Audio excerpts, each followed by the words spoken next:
তোমরা যা কিছু দেখো বা দেখো না সবটাই আল্লাহ তাকে পুত্র দিয়ে সেটা করতেছে, আলহামদুলিল্লাহ। এই তারকাগুলি এক একটা গ্লাসের মধ্যে আল্লাহ পাক রেখে দিয়েছেন অসংখ্য তারকারাজি, ছায়াপথ তারকারাজির মধ্যে আল্লাহ পাক বলেছেন এই তারকার মৃত্যু আছে। তারকার মৃত্যু আছে জানেন কি? কোরআন কারীমে লিখে বলেছেন সূরা ইয়াসিন, ফালা তুকসিমু বিমাওয়াকি'ন নুজুম। সবার কসম, কসম আল্লাহ পাক বলেন, কসম খাচ্ছেন সেই তারকারাজির যে তারকারাজি ব্ল্যাক হোল একটি ইংলিশ শব্দ, এর নাম হচ্ছে কালো অন্ধকারের গর্ত জায়গা, যে গর্তের ভিতরে তারকারাজি ঘুরতে ঘুরতে ব্ল্যাক হোলের লিঞ্জের কাছে চলে যায়।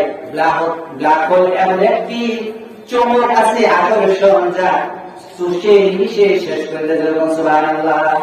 চাঁদ সূর্য তাকে দেখেন হাজার হাজার গুণ মিলিয়ন পিয়ন বড় হচ্ছে, তারপরে সেই তারকাই খেয়ে ফেলে। আলহামদুলিল্লাহ বলবেন না? তাহলে লক্ষ্য করেন আকাশে কোন ট্রাফিক নিয়ন্ত্রণের পুলিশ নেই, সেখানে আল্লাহ তাকে পুত্র দেয়, একেবারে সকল কিছু আল্লাহ নিয়ন্ত্রণ করেছে, সেখানে কোন সংঘর্ষ নাই।